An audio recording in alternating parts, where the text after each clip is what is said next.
We back, y'all. And today, we going to talk about how the feds tricked Lil Durk and what did the feds know that Lil Durk did not know.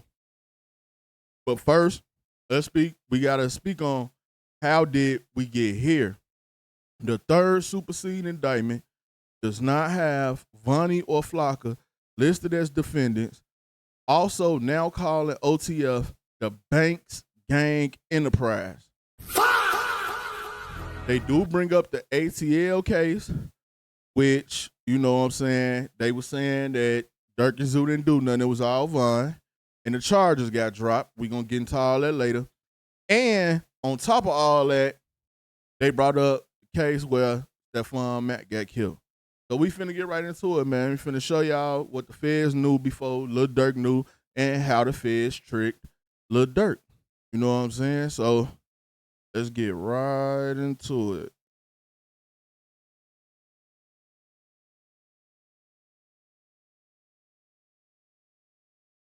Around 5:45 a.m. on February 5th, 2019, Lil Durk, King Von, and Bay Zoo would get into a verbal altercation with a man in the parking lot of the Varsity, a popular restaurant located in Midtown Atlanta.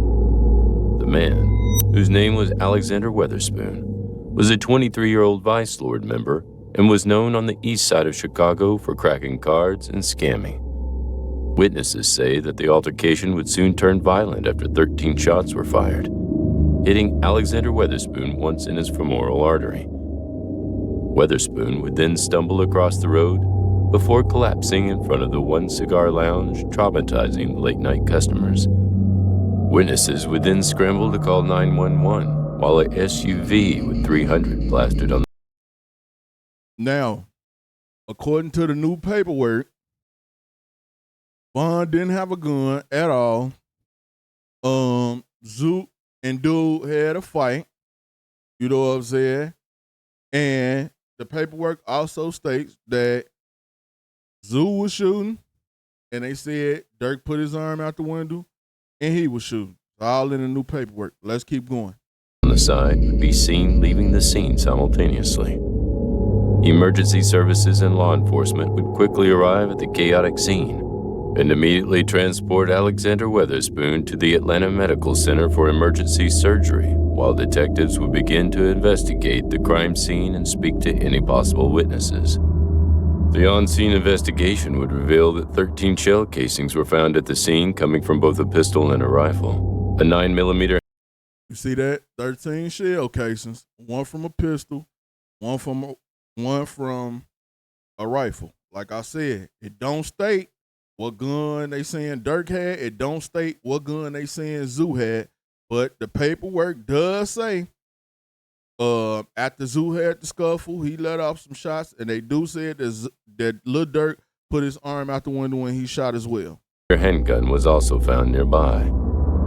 This case would then go cold for about 3 months. But on May 4th, 2019, King Von would be tackled and arrested by the Chicago police on charges related to the Varsity shooting back in February 2019. 9 days later, Bay Zoo would also be arrested by the Chicago police with the charge being fugitive from justice, out-of-state warrant. Then on May 29th, 2019, the Atlanta police would issue an arrest warrant for the final suspect in the case, Lil Durk. The warrant would be charging Lil Durk with 5 felonies, a major one being an attempt to murder charge. A charge of that sentence usually carries 10 to 20 years in prison. The same day the arrest warrant was announced, Lil Durk would release a song titled "Turn Myself In," which included several dark lyrics referencing the situation. These lyrics include, "Yeah, yeah, yeah, heard the story, think I'm finished. Free Von, free Zoo, even though they got the same problem. I turned myself in tonight. Head down with these cuffs on. Just read my rights." The following day, Lil Durk would meet at his lawyer's office to do an interview with WSB-TV, stating that he had nothing to hide and nothing to run from. Did you commit the other crimes of which you're accused? No. Lil Durk would then proceed to surrender himself to authorities at the Fulton County Jail later that night. King Von, Lil Durk, and Bay Zoo would all remain in. My whole thing is, if Durk knew that Vaughn got locked up for it, and he knew that Zoo got locked up for it. He should have definitely known they was coming for him next. Custody until further notice. Lil Durk and King Von would finally appear in front of a Fulton County judge where they would go over the charges and briefly discuss the evidence they had for arresting Lil Durk and King Von. An Atlanta Police Department detective by the name of Jeffrey Churchill would take the stand and claim that one of the witnesses he spoke with was a female who was talking with Lil Durk and King Von when the incident took place. She claimed that a fight broke out in the car in front of them and then saw Lil Durk pull out a firearm while shots could be heard. Now, they said a bop tricked on Durk. Bop it! You know what Bop gonna do, what a Bop gonna do. They all gonna tell the Bop, I'm gonna keep it street. I ain't saying nothing, man. That Bop gonna tell. Bop it! Detective Churchill then told the court that Alexander Weatherspoon also had a firearm with him at the time of the incident, and it is completely possible that Weatherspoon could have fired the first shot. Another interesting piece of evidence brought up. Now, the new paperwork don't say nothing about him shooting at all, which is crazy. It just put everything on Durk. Up in court was the fact that there was allegedly surveillance footage that would show an arm of an individual rumored to be Lil Durk's hanging out the window of a gray and red camo Trackhawk with 300 plastered on the side while firing a firearm. You see Mr. Banks' arm out the window firing several shots at the victim, towards the victim. Prosecutors would describe the case as gang-related and even had a Chicago police captain fly all the way down to Atlanta to confirm to the Atlanta courts that Lil Durk and King Von are documented members of the Black Disciples.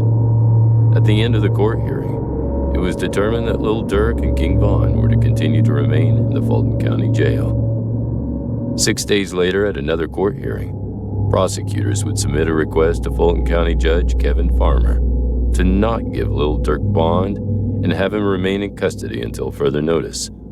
Judge Kevin Farmer would reject the prosecutor's request, claiming that even though the charges against Lil Durk are serious, he will grant Lil Durk a $250,000 bond due to the fact that he turned himself in and doesn't seem to be dodging any type of arrest as long as he wears an ankle monitor, follows curfew, and stays away from firearms. Later that night, Lil Durk would excitedly go live on Instagram as he is released from jail. King Von would also be released the next day on a $300,000 bond. While out on bond, Lil Durk and King Von were no longer able to speak to each other, and both seemed to move a different type of way after their release. Lil Durk would seem to slow down and focus more on his career.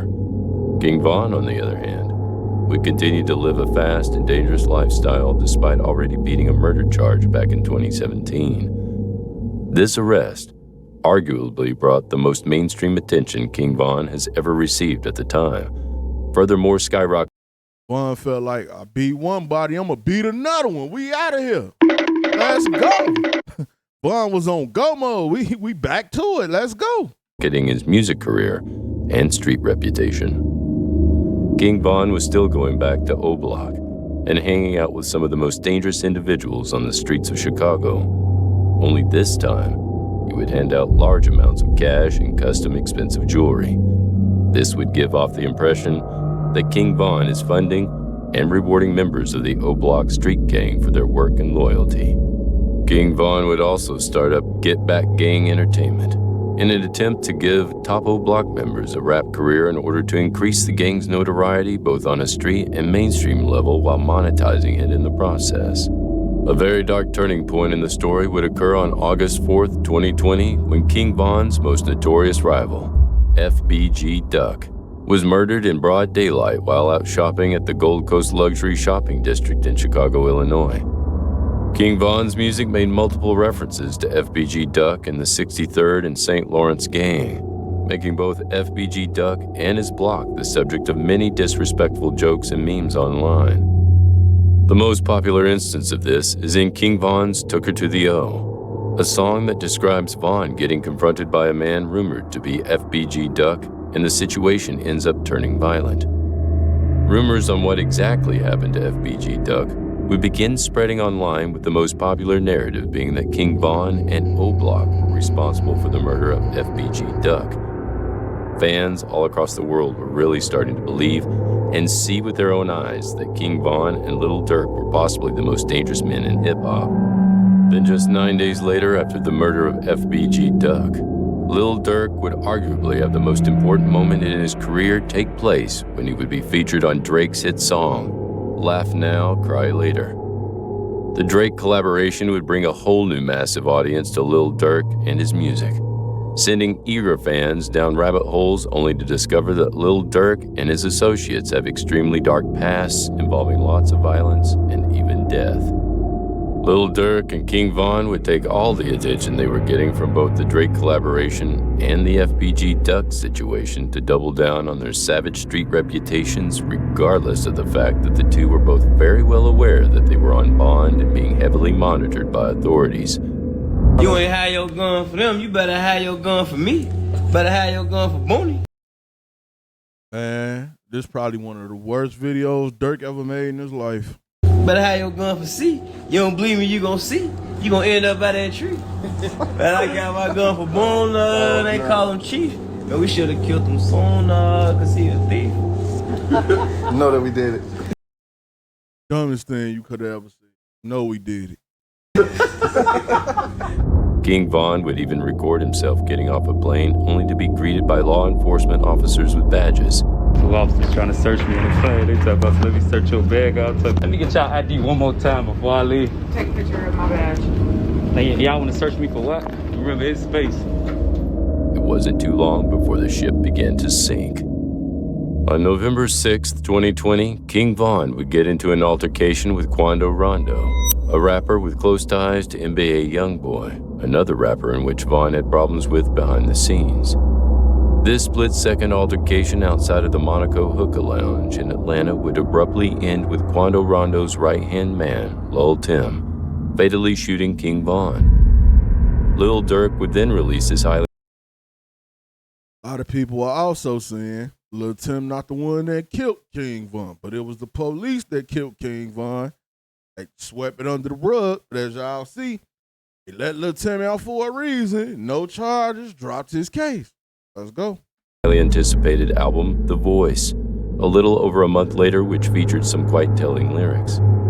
On the song, Should Have Ducked, a song whose title is already a diss in itself. Durk says, I told my PO through the gate that I get high as She asked me how high do I get? I told her high as duck. Durk also says, they asked me where I'm gonna be in 10 years. I said, the feds.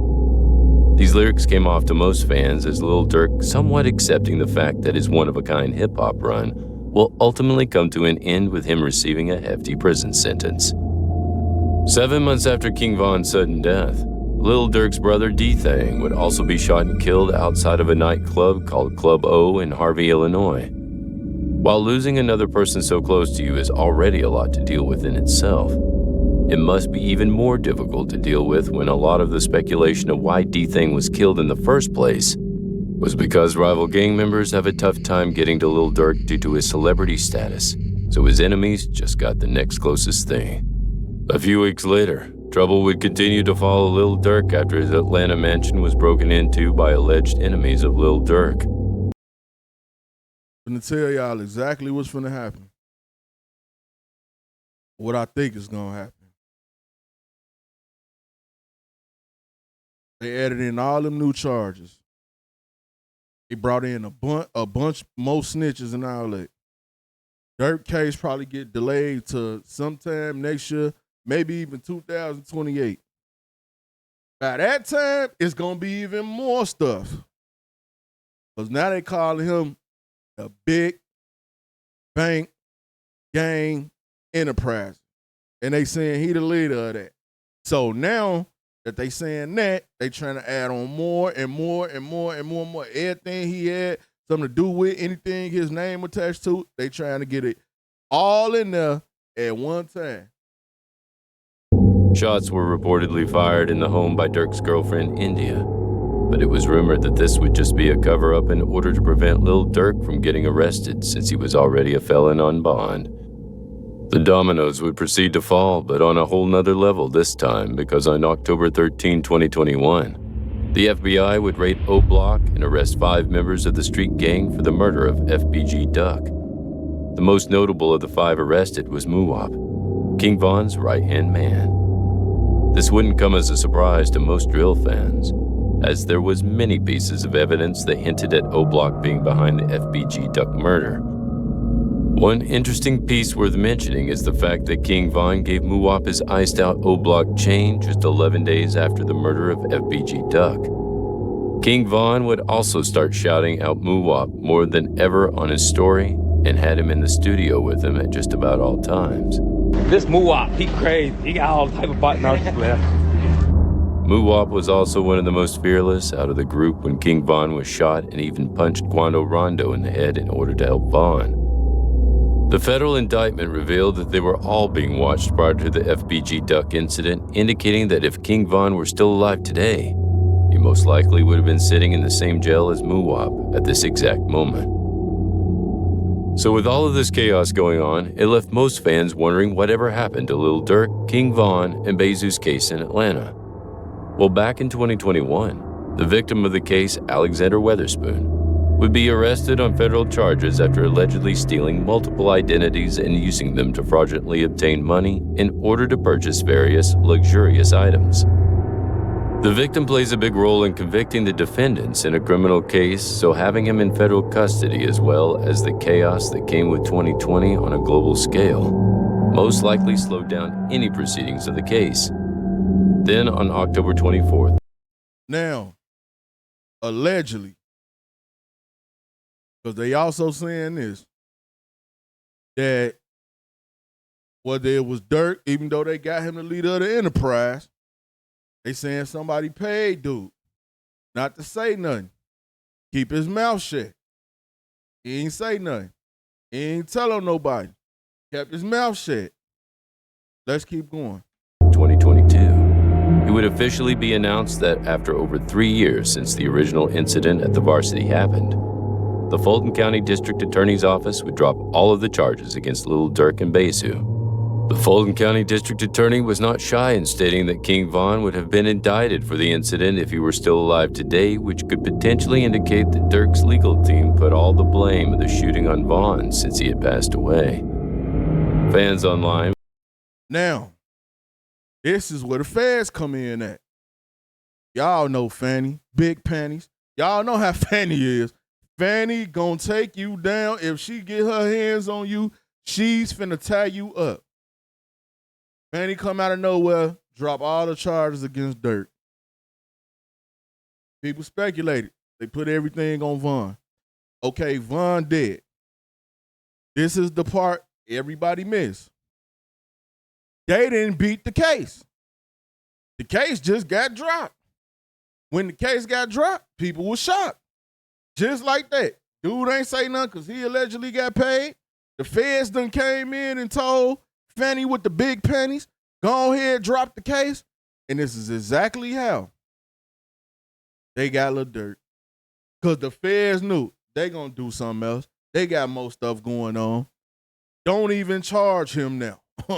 We gonna wait. How we wait and let them do more stuff and let all this other stuff go on. We gonna come back. We gonna get him later. And then we gonna say he's the leader of not OTF, but the big banks enterprise.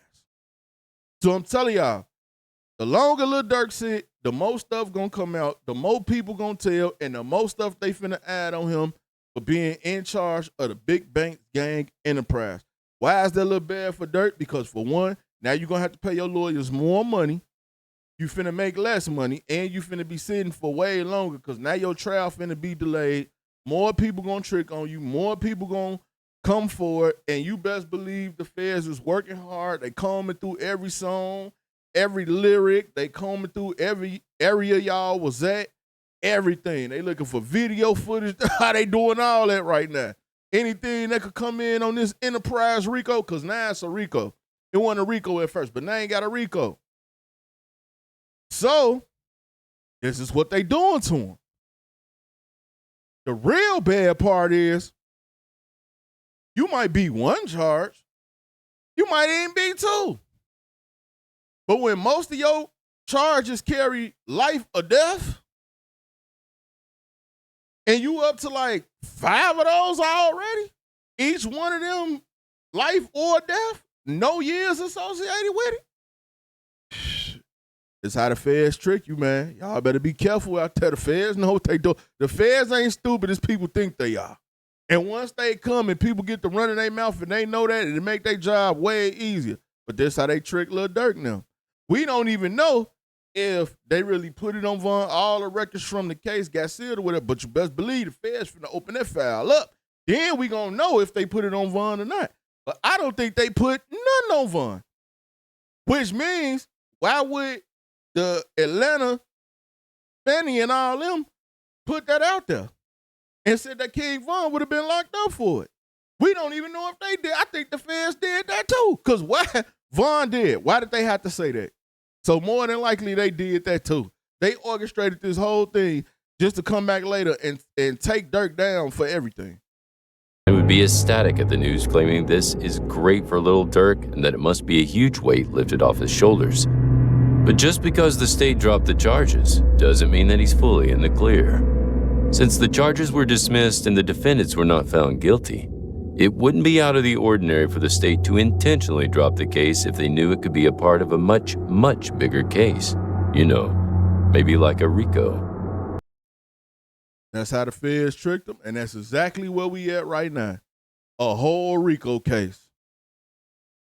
Big Banks Gang Enterprise, and Durk the leader.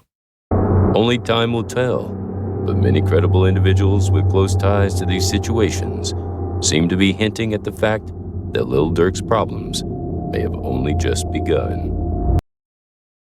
Telling y'all, man, y'all dudes out there, y'all think y'all smarter than the feds? Don't be getting too happy. You walk in that courtroom and they tell you know you've been doing other stuff, and they be like, oh yeah, man, them charges dropped. Go on ahead. Especially if you dealing with the state. It's all one big game they playing now. See how they just did Durk? Had that man sitting and then came back and smacked him with a RICO case. He probably need to go get more lawyers. I don't think Drew and them gonna be enough. He probably needs some more lawyers, but yeah, man. So that's how the feds trick Lil Durk, man. It's a sad situation. Y'all check out the playlist, man. Get in the comment box. Let me know what y'all think. I'm out.